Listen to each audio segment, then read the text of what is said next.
Good evening. Welcome to the Taming the FamilySearch Goliath class series offered by Desert Hills Ward and the West Richland Stake and the Church of Jesus Christ of Latter-day Saints in Washington.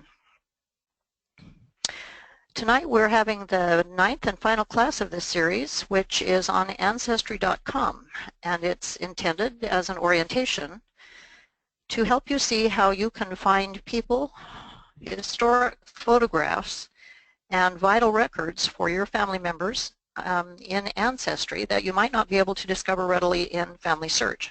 This class is primarily intended for LDS church members simply because those of us who are members have a negotiated opportunity through our church to get free access to Ancestry. The features, other than connecting to people in FamilySearch, however, will still work for those who are paying for a membership, subscribing to a membership in Ancestry, so you need not assume that this is also not possible for you to learn from. In Class 8, which we covered last week and which is now available for download at our website, we talked about identifying possible errors in the data for a family group in Family Tree and correcting the 5 most common relationship errors. We offered you a systematic process for fixing multiple errors in data for a large family group, and we shared with you when we think they should not be used.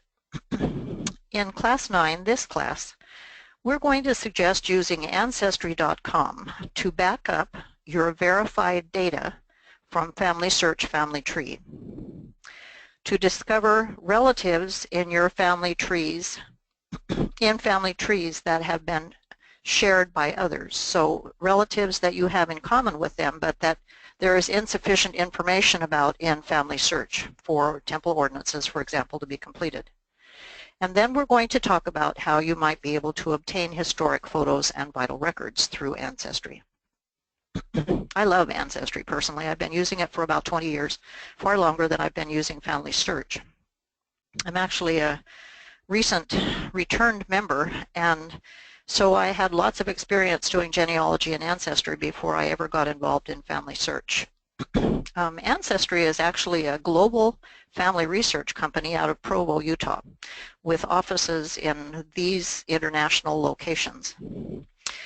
It was launched in 1996, which isn't that far away for those of you who are as old as I am, and it owns comparable websites to Ancestry.com for international research in several major countries, including Canada, Europe, and Australia.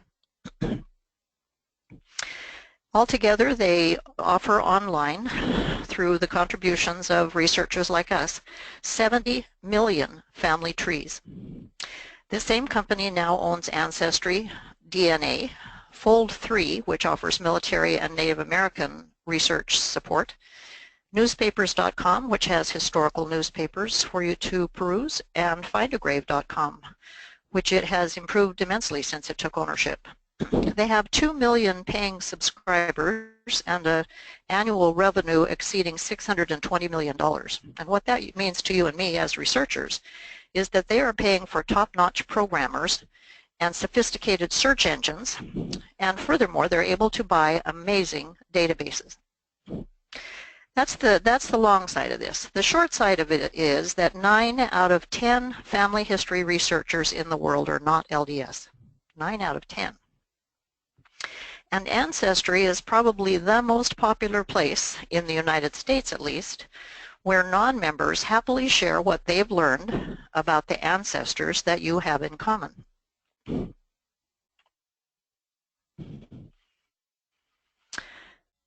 We can talk a lot about the advantages of Ancestry, but I thought it would be a lot more powerful if I was able to show you what Ancestry can do for you. So we're going to go immediately to Ancestry.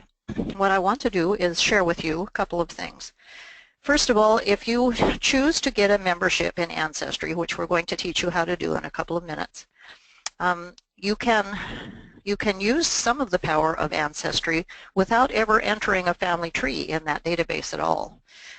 I find, for example, that it is the best way to discover what happened to someone in one of my families who has gone missing.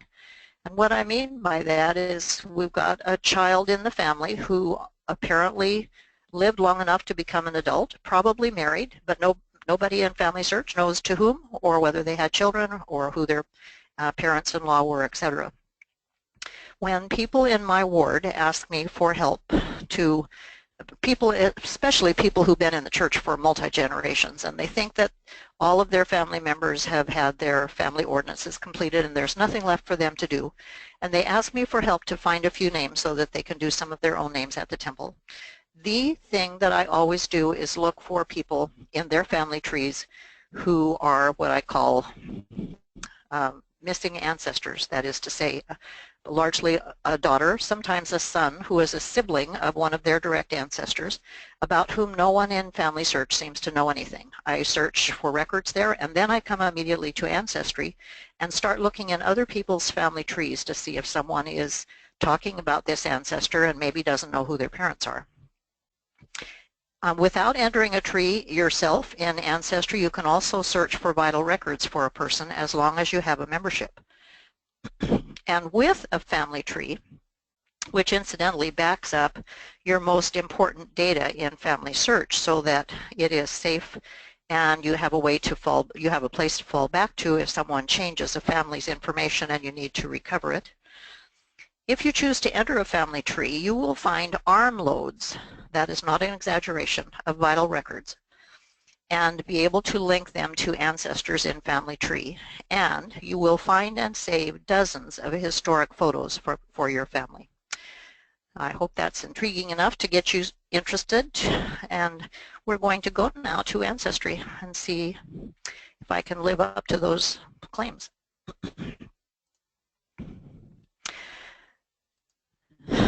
I have several friends I do research for in my ward since I'm a family history consultant in Desert Hills Ward. And I've been working with one lady named Kathy who had an account in FamilySearch, and I've been helping her to research her family, but had not set up an account yet in Ancestry.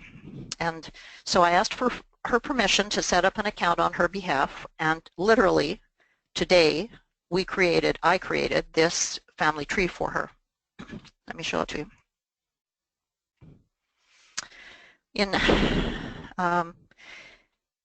In Ancestry, if you already have your ancestors entered in FamilySearch, you simply download your tree, but it's not like a GEDCOM file, because if you can imagine what it would be like to download all of the people who are related to you in FamilySearch, you can appreciate what a monstrous project that would be and how many errors it would contain. So instead, they allow you to download 4 generations at a time. And this, let me see, I think this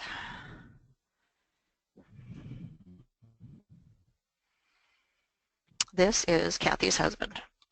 Let's go to his person page. We'll go to his profile section. We created a family tree today that's probably got, I don't know, maybe 3,000 people in it. We didn't flesh it out with a lot of the siblings. We went straight back and then added 2 end-of-line people on each of the branches until I was satisfied that I'd gotten about as far as the records would go. And what I especially wanted to share with you is that Kathy's husband was actually adopted when he was a very small child. His mother, his biological father, passed away very shortly after his birth, and he was adopted by another man. And one of the things that Kathy told me when she first started working with me is, I wish I knew more about my stepmother's family because I really loved her and she knew almost nothing about them. So today, because I had set up this tree in Ancestry, today we solved the mystery of who her parents were, who her grandparents were. It's this Elsie Ray gal right here. We knew who her dad was. We knew that her father was David Arthur Ray, and that is the extent of what we knew until we entered this information in Ancestry. And then we found this record right here. We're going to go look at it. Yep, I really want to look at it. This is a marriage record from Iowa that is shared with us on Ancestry. As you can see, it's a page of a book. Some generous indexer has indexed for us so that we can discover it in Ancestry quickly. I did not look for this record. I want to be perfectly clear about this. Ancestry handed it to me on a golden plate called a hint. And right down here at the very bottom is David A. Ray, the son of Arch F. Ray and Mary Arthur, marrying a lady named Bessie Matherson. We didn't have that before, who was living in Rocknally, Iowa, whose parents were William Matterson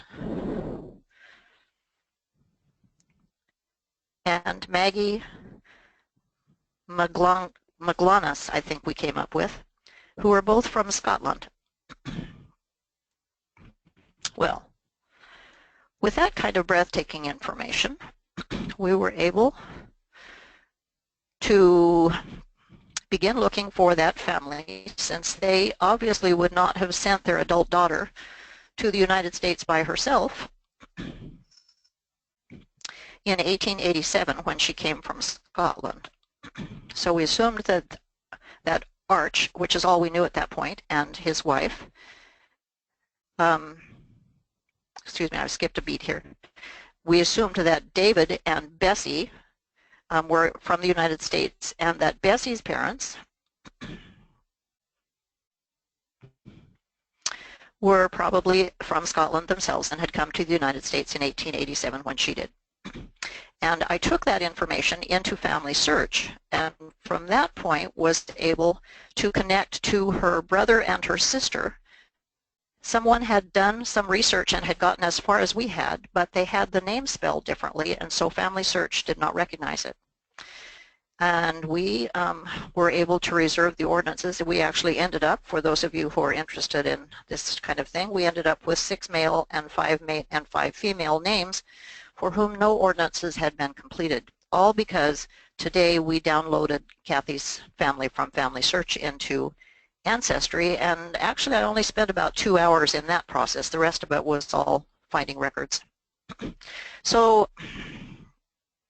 if we didn't have a tree yet in FamilySearch, and we just wanted to start out where you do when you have a brand new account and you don't have a tree yet, this is the home page that you see. Let's say that you wanted to find a missing ancestor. How would you go about searching in public member trees, all those thousands and thousands and millions of trees that people have posted online through Ancestry in order to find an ancestor? Well, you'd come up here, and the logical thing to do is to click on trees, but if you do that, you're going to see all the trees that you have created in the database, which isn't what you want.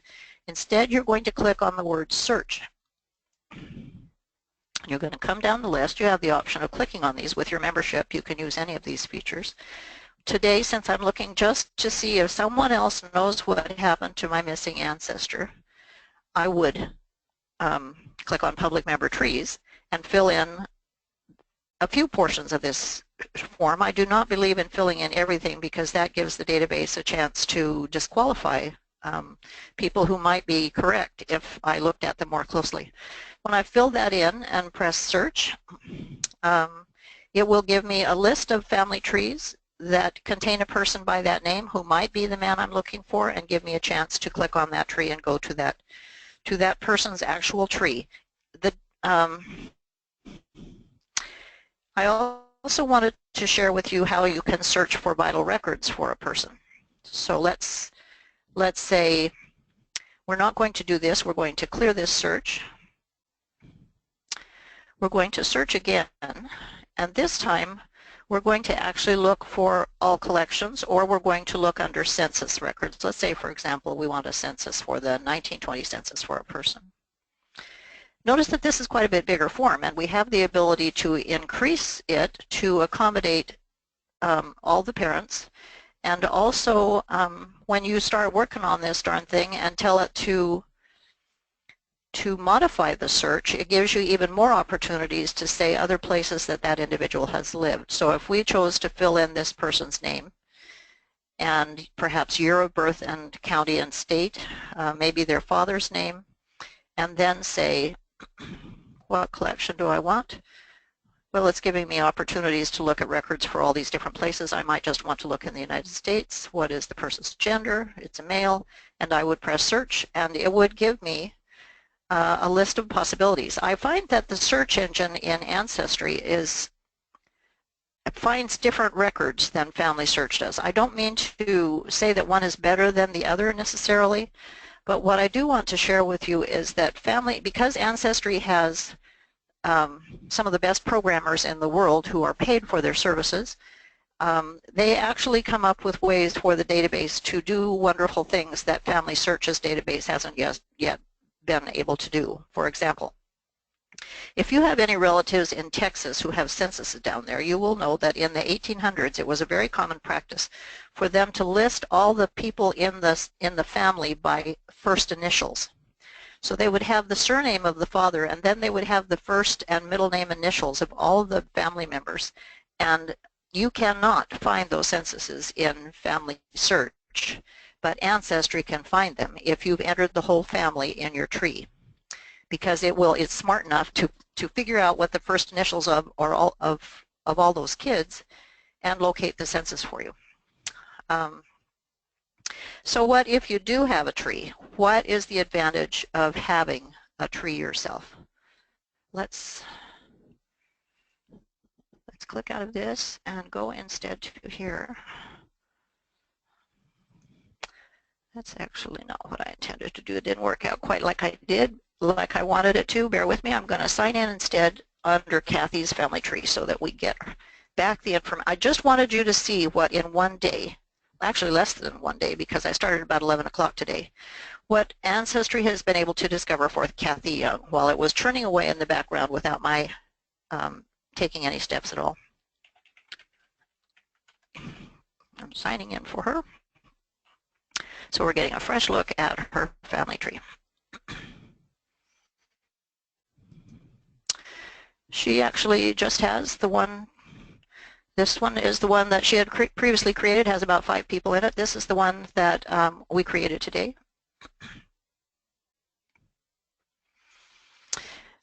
And you've seen this view before. This isn't big news to you, but what is big news to you is this little button right here.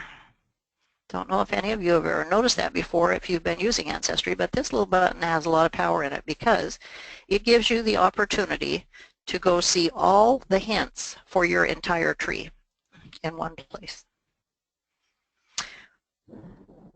When I say armloads of vital records, I am not kidding. Right now, after less than 24 hours working on it, it has found almost 3,000 records that I haven't looked at yet, and believe me, I spent most of the day looking at records and adding them to people. It's found photos, 523 photos, 32 stories, and 264 member trees that share ancestors with Kathy's tree. We're on the all hints right now, so we're seeing everything. And I just wanted you to see one page of these. You'll notice, for example, that it's telling me the relationship of this person to Kathy, since she is the home person in the tree. It's telling me the name of the person as I have it in my tree, and the name and critical information from this 1880 census. And all I have to do to add this to my tree is click the word review to confirm that, yep, that's my person, all right, by comparing her information with other members of her family from my tree, and then attaching it. So this list goes on, as you can see, for a fair piece. That is page 1 of 180 pages of records that this database has found for me and for Kathy in the, I guess, 10 hours or so that it's been working for us. Let's see what it's giving us for photos.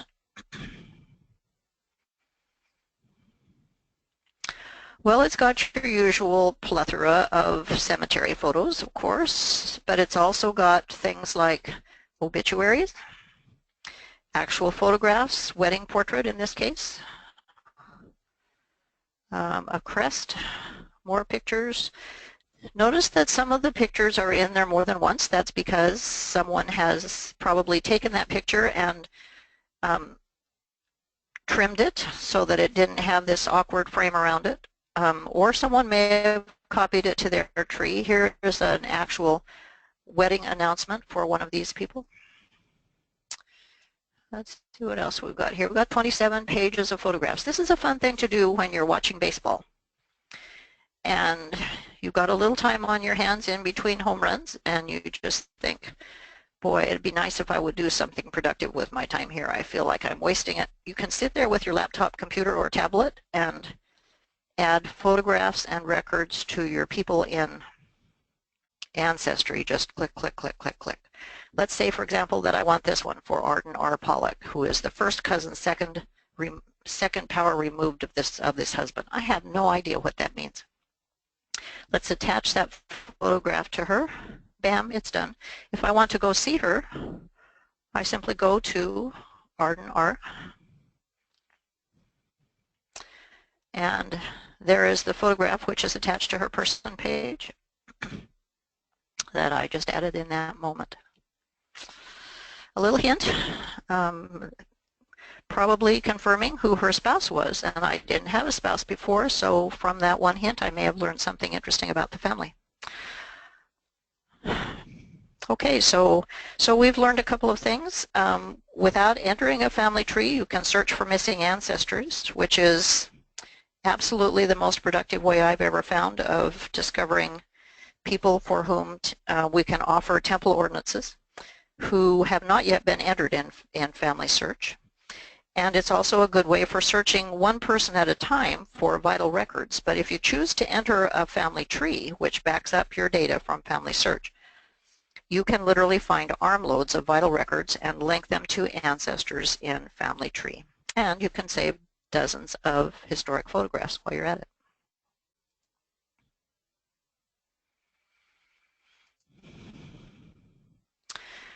So if you do happen to be LDS and you think you might, let me from the current slide, and you think you might want to set up a tree in, get an account in FamilySearch and perhaps set up in Ancestry, forgive me, and perhaps set up your own public member tree there. I'm going to share with you what you do and why you might want to choose to create a public tree, and why this $450 a year membership is free to LDS church members. And then I'm going to actually set up a new account for someone. I think I'm going to have to get some more friends. I've now set up Ancestry accounts for all the people I know who are willing to let me do it. So this is the website that you go to in order to set up to access your free membership in Ancestry. It's a very specific website where they have links to numerous partners that the church has negotiated an opportunity for us to have access to in order to further our family history research, because that's such a high priority for us in the LDS Church. Once you've gone to that web page, you click the icon for Ancestry.com. You sign into FamilySearch so they can confirm that you're LDS. You indicate that you've never had a password before, and some of you may have had a password before, perhaps on a trial basis, perhaps at one time you paid for a membership. Your process will differ at this point right here. You accept the terms of use, and you allow Ancestry to create your new tree. You give it a name and tell it who the home person is, and it does the rest.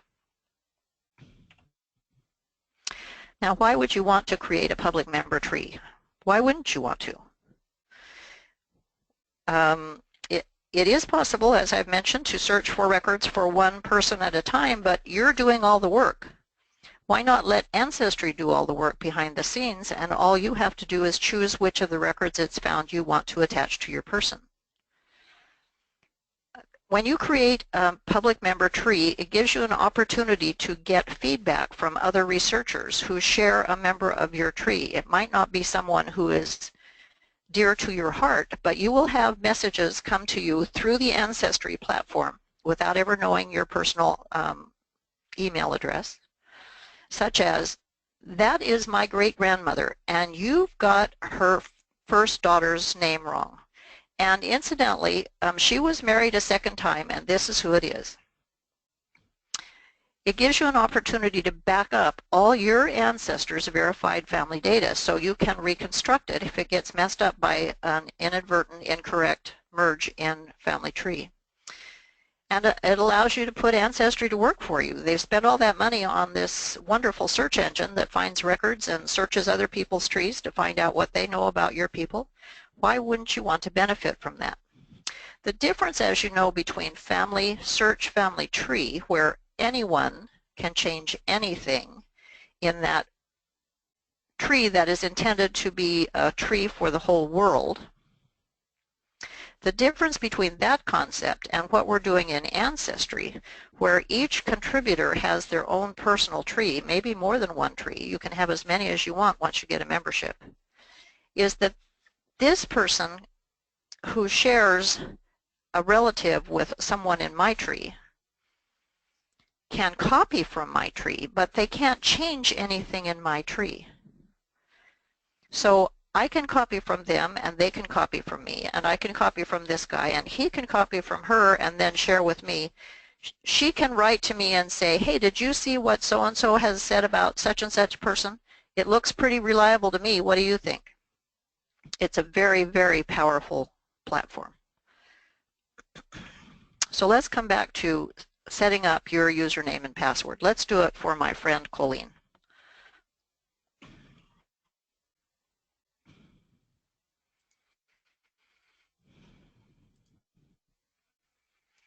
We're going to go, because it's an easy way to get there, I'm just going to go to FamilySearch.org, just like I was going to sign in. I'm going to add something to the tail end of that website address, and it is /partner access, all one word.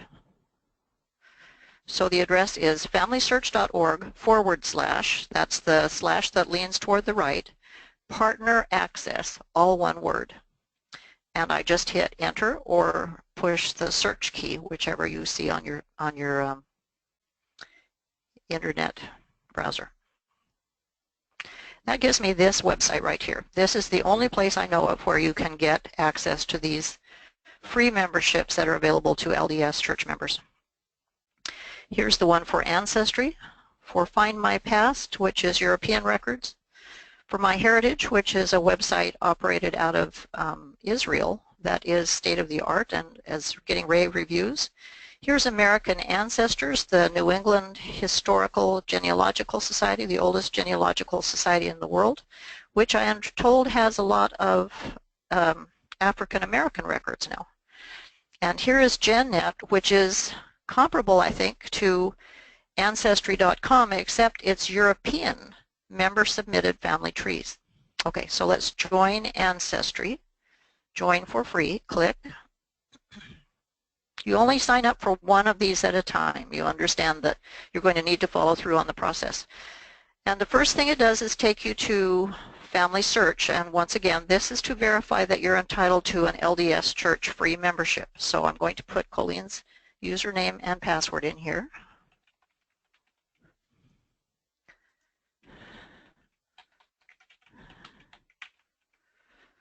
And sign her in.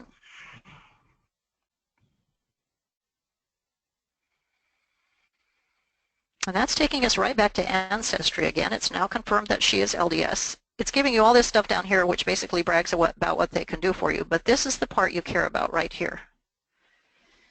This is if you've never had an account in Ancestry before. It's going to search for the email address that you give it through FamilySearch. And if it finds that someone has had a membership in Ancestry at any time from that email address, it's going to tell you, you've already had an account. You'll have to use your new username and password from that old account. We'll convert it to a free account, but you have to stay with that same account. Happily for me, Colleen has never had an account, so I'm going to press the red button.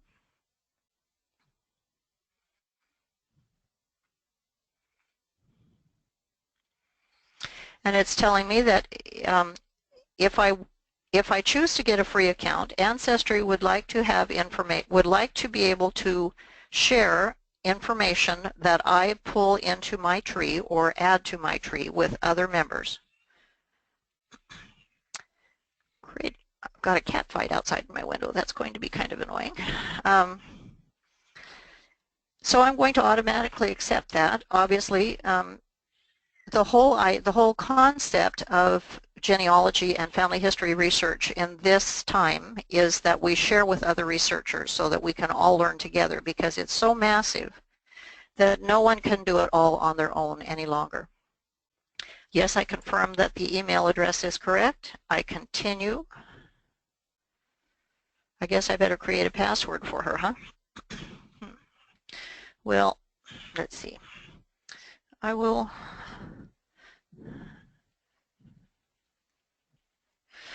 just write this down. I cannot tell you how many people lose their passwords to these databases and then come in the Family History Center and want us to help them fix it.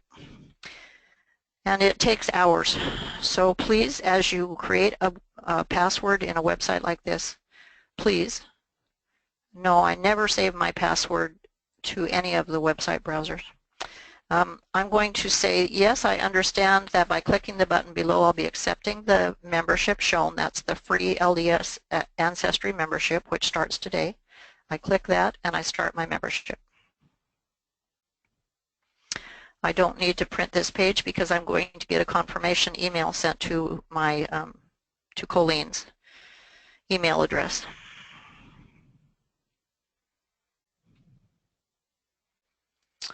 And I think I clicked that, but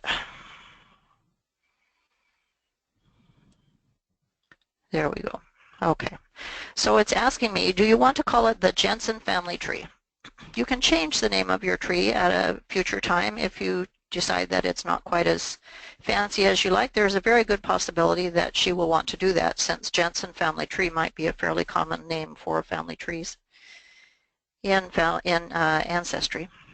And we definitely do want others to be able to view our tree, because we want them to be able to share information with us and to obtain information with us and to give us feedback about what they know about our ancestors. So I'm going to save this.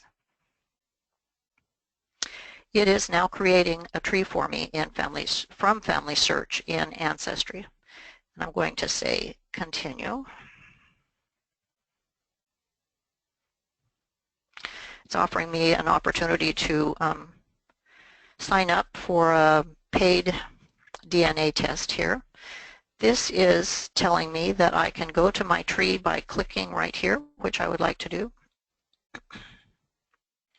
But actually, I think what I'd really rather do is go to this one.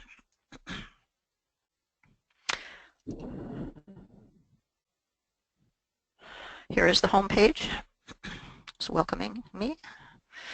Let's go see the tree that it has just created for me. Right now it's got 221 people in it. They've just created that tree for me. They literally downloaded these people directly from FamilySearch. As promised, it has 4 generations. Actually, I think if we extend these, it may be longer than this. Yes, it goes 4 full generations.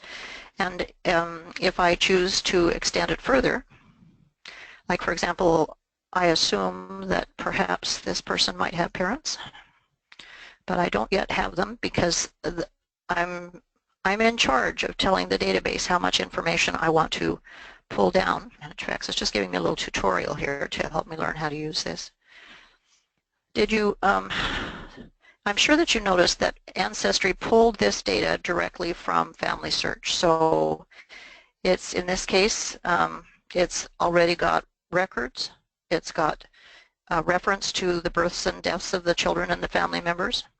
What it doesn't have here is parents for this man. This is what I call an end-of-line person, which simply means he doesn't have parents listed yet in this database. He's also got 21 hints for records that I have not reviewed. I will go back here. What I want to show you is how you extend this line 4 more generations, or as up to 4 more generations, I guess I should say, to be perfectly clear.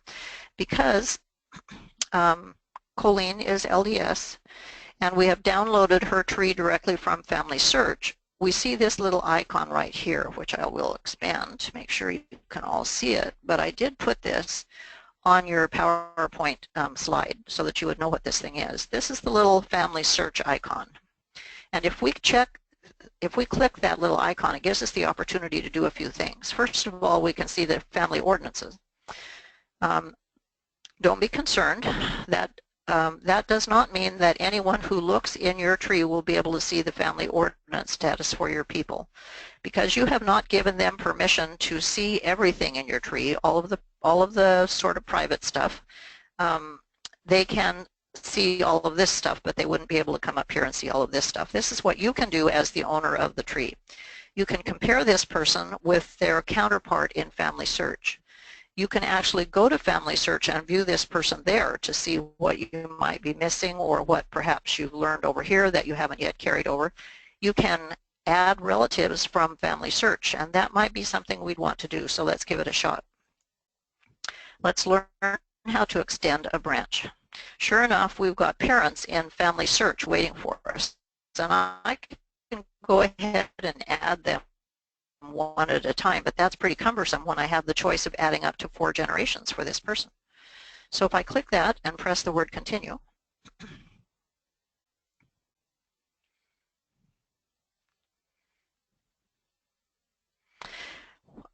you can extend your family out as far as the data in FamilySearch makes it possible to do. Remember that the further you go back, the more likely you are to be walking on pretty thin ice, because a lot of the data that's in FamilySearch does that far back doesn't have any records attached to it, which doesn't necessarily mean it's wrong. It just means that we're having to take somebody's opinion for the fact that that's who your family members were, and obviously that is subject to errors.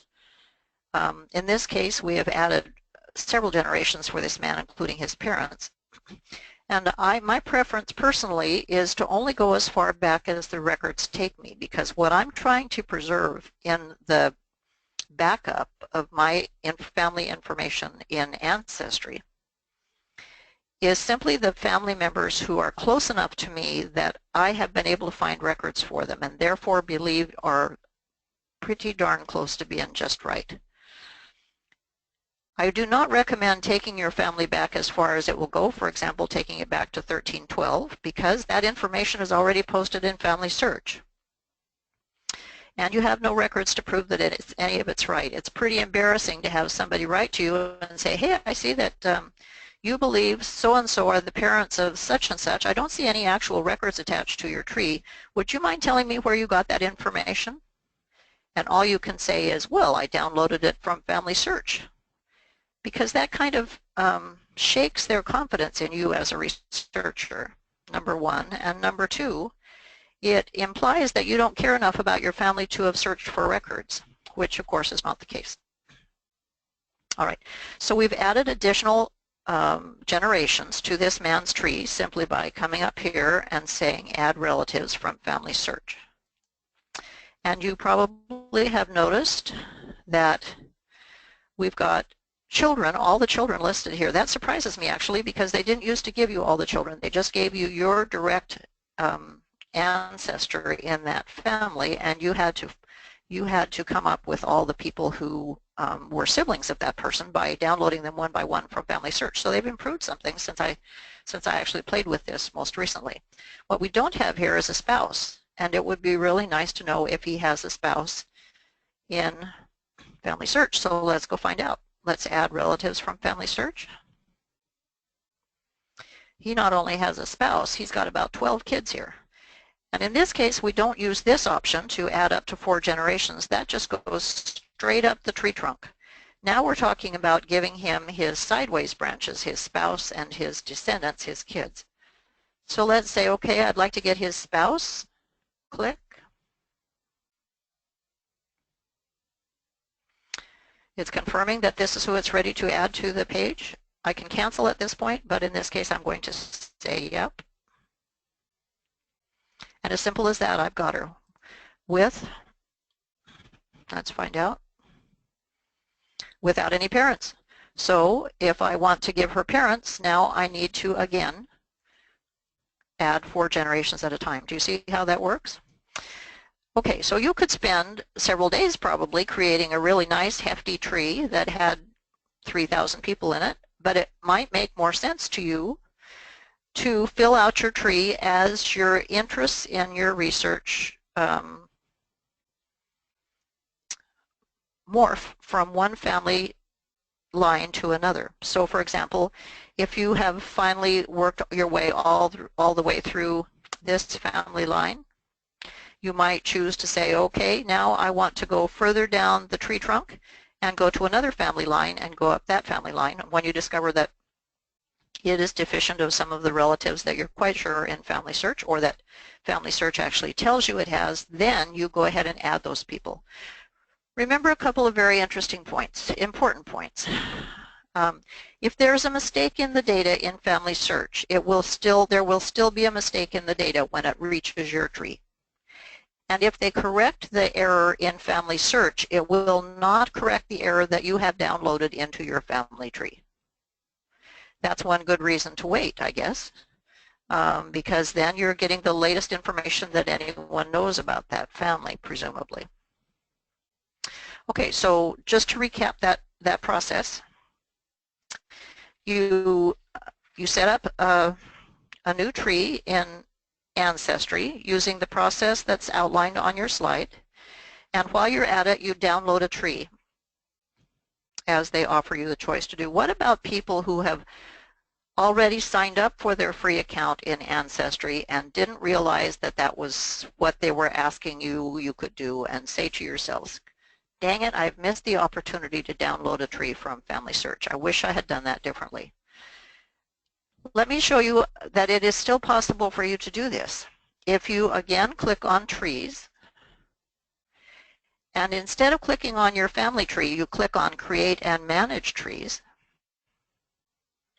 do you see that it gives you the opportunity to create a new tree from scratch, or to import a new tree from FamilySearch, or to upload a GEDCOM file? Uploading GEDCOM files into Ancestry is just hunky-dory with me because you're not affecting anyone's data but your own. And you're not compelled to format it in a certain way in order to satisfy the requirements of this database. Importing the tree from FamilySearch is, again, still available to you. It will probably ask you, what do you want to call it? Do you want other people to view it? Save it. So consider the possibility that you might, for example, decide to have a tree a tree each for your 4 grandparents. If you have a lot of genealogy that you want to load and you don't want to have such a huge tree that it becomes cumbersome to figure out whose family line you're actually working on, you might choose to split your family. That's one of the reasons I have so many trees in my family. I made that decision fairly early, and I wish, in fact, that I had chosen to have more of them. So I hope that you are beginning to appreciate that it is not too difficult to set up your own tree in Ancestry. Let's go back to our slides in PowerPoint. We've looked at this slide. We've looked at that one. Basically, what we've just discussed is downloading several generations of your direct lines. When you create the tree, and we've also talked about the fact that you still have an opportunity to do this even if you did not understand what they were offering you and didn't choose to do it originally. Then you extend the branches up to 4 generations at a time from the end of line person. And if you wish, you download additional siblings, marriages, descendants, individually. What if you don't want to create a tree in Ancestry? Well, as I've mentioned, your account still gets you the ability to search for records 1 person at a time. You can't actually do that if you don't have a membership. During a trial membership, you can do it for about 2 weeks, and then they want to bill your credit card, which of course is not ideal. You can also access other people's trees that include an ancestor you want to learn more about, and this is advantageous when you want to find out if they've got records to document what they are sharing with you about that individual. And it gives you access to all the vital records through card catalog. Card catalog sounds like a really old-fashioned term. That's a little unfortunate. But just like in FamilySearch, about 90% of the databases that they actually own and share with you online are not accessed through the hints function. And that is because they need it to be fast. If they're going to give you 3,000 hints in less than 24 hours for a brand new tree, they need that database to be moving out. And they're not accessing records, for example, from other countries. If, for example, you wanted to access the vital records of Sweden, and you went to the card catalog and typed in Sweden records, not Swedish, but Sweden records, it would give you the same records that you can get online through the Swedish databases that cost a lot of money to use.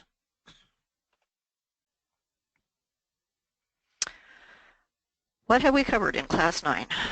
This was an introduction. It was not intended to be all of the features that you get to use when you have a membership in Ancestry. It was rather intended to show you some of the power that this database has and to help you understand how it might be of help to you if you are primarily using FamilySearch for your family data collection. We've talked about how you can get a free LDS username and password in Ancestry, how you can literally download a public member tree in Ancestry from FamilySearch to back up your data and put Ancestry to work for you. We've talked a little bit about the process of discovering your relatives in family trees shared by others, and I know that I covered that pretty quickly. I'm sorry that it has to be that way. When I have spent 8 hours finding names for some researcher in my ward, and then go back and count the cards and figure out how much time I actually averaged for each name, it comes out to about 15 minutes a name. And obviously in the course of this little class I don't have enough time to show you how that works step by step, because it's not like they just hand it to you. You have to work at it, but it is once again the most productive way I've ever found to discover relatives who are not yet in FamilySearch. And we've also introduced the process of obtaining historic records and photos for your ancestors. As has been traditional in our classes throughout this series, we offer you a homework assignment, and that's because if you want to remember how to do this, you need to try it for yourself. We'd like to invite you to set up your free account in Ancestry.com if you haven't already done so. And while doing that, we invite you to download a public lines public tree from FamilySearch. What do I mean by public? I simply mean that other people will be able to look at it so that they can learn from you and share information that they have for ancestors you have in common. I want you to find one end-of-line relative, someone who has no parents listed in your new tree, and add up to 4 additional generations to that person. And then, now this is not quite correct because apparently the tree is downloading the brothers and sisters as well. So in this place, would you substitute add the spouse of one of your ancestors by downloading them one at a time from FamilySearch? Then you get to capitalize on your hard work by using the provided hints to add vital records and historic photos to your new tree. Have you missed anything in this series that might be of interest to you? The Taming the FamilySearch Goliath has included 9 classes, the first of which was on records indexing, which makes these historic records that are so crucial to us as researchers available to us. Simply by putting in a name, the database will go and find the records that someone has indexed for us. And when I found that marriage record tonight that gave us a lead we've been searching for about 5 years, I said a little silent prayer for the person who actually indexed that record and made it available to us. And I think I'm going to try to make that more of a practice, because we sort of take that work for granted, but it is vital to our success as researchers in the time that we can devote to this effort. Class 2 was what we called a quick start guide, and it was to help you get a username and password to FamilySearch and then connect your closest ancestors to data that others have already entered in the tree. The advantage, of course, in FamilySearch is that you don't have to add all of your data all the way back as far as you got it. Instead, you're merely connecting your closest ancestors to what other people have already added for generations a little further out. In Class 3, we were talking about data standards because one of the most important functions in FamilySearch, if it is to work correctly, is that there not be duplicate people in that database. And that means that we have to enter names, dates, and places correctly according to the standards of this database in order to help eliminate duplicate people. Our Class 4 was on photos and stories, which help to bring your ancestors' pages to life. We teach you how to add those to your person pages. Class 5 was on merging. We actually wanted to share with you that you can take the fear out of merging duplicate people and families by knowing how to analyze the family groups, whether or not they are close enough to actually merge, or what your other options are if you choose not to do so at this time. Class 6 was on source records. Convince us that your data is right so that we are less likely to change it. That's what I wanted to say in this slide, and so I'm going to say it out loud. Class 7 was on LDS family ordinances. What is their purpose? How do we find and reserve ancestors' names? How do we print the cards? And how do we manage a project of completing ordinances for a large number of our ancestors? Class 8, our last class, as I mentioned, was on fixing errors in family data. And of course, tonight we talked about Ancestry.com as a research partner with FamilySearch. We talked about getting a username and password, how to back up your family data, and how to find missing ancestors' records and historic photos. I grant you that was a very cursory review. I want to share with you that later this summer we're going to offer a series of classes just on ancestry that will answer a lot of the questions that may be forming in your mind or that may be coming when you begin trying to do this for yourself in ancestry. The Taming the FamilySearch Goliath series has been intended to help you learn to use FamilySearch Family Tree with both confidence and skill. All of the classes in this series can be downloaded with their class handouts from this website, which also includes now links to see the classes on YouTube. The series of classes was presented before a live audience and recorded between November 2016, doesn't seem that far away, and January 2017 by West Richland Stake, Washington of the Church of Jesus Christ of Latter-day Saints. Our event coordinator for this entire series was Brother Mike Goodmanson, who can be reached at this number if you have any feedback for us on the series. We would like to extend special thanks to the Richland Family History Center in Washington for their generous support and use of their classroom facilities and equipment. Now don't hang up, I've got something else for you here. We are going to be starting another series of classes which will all be available to you in April of 2017 on the same website. And this series has a little different focus because there are lots of people who have many family members working on their family history, perhaps putting it in Ancestry, perhaps putting it in FamilySearch, who knows where. And they feel like there is really nothing that they can contribute in the small amount of time that they can devote to something new in their lives. So we're offering you a new series called Family History in an Hour a Week. The concept is pick one of these specialties, print the handouts and watch a single class, which will take less than an hour, and then get started. It's as simple as that.